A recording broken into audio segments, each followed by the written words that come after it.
जय श्री राम। मेरा ब्रह्मचर्य पालन का 17वां दिन। आज हो रही थी थोड़ी ज़्यादा बारिश, तो मैं थोड़ी देर वेट करने के बाद निकल गया अपनी जिम की तरफ। जिम में जाके थोड़ा सा भीग गया था। फिर मैंने करी थोड़ी सी शोल्डर की स्ट्रेचिंग, फिर ओवर हेड लिफ्ट के 3 सेट लगाए, फिर फ्रंट डंबल प्रेस के 3 सेट लगाए, फिर बारबल साइड रेसिस के 3 सेट लगाए, फिर मैंने फ्रंट डंबल रेसिस के 3 सेट लगाए, फिर शोल्डर स्विंग्स के 3 सेट लगाए। उसके बाद मैंने लगाई डंबल साइड रेसिस के 3 सेट। फिर मैं आ गया था घर की तरफ। बारिश हो रही थी, घर आके खाए ओट्स। उसके बाद मैं बैठ गया था नहा धो के अपना पूजा करने। फिर बजरंग बाण का पाठ करके मैं निकल गया था अपना सीधा ड्यूटी पे। ड्यूटी पे पहुंच के मैंने खाया आज दही चावल।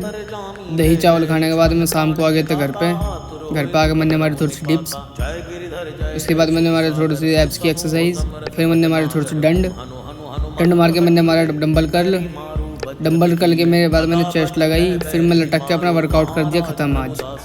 फिर मैंने खाई रोटी खा के मैं चला गया सोने। आज के सारे टास्क हो गए पूरे। बोलो जय श्री राम।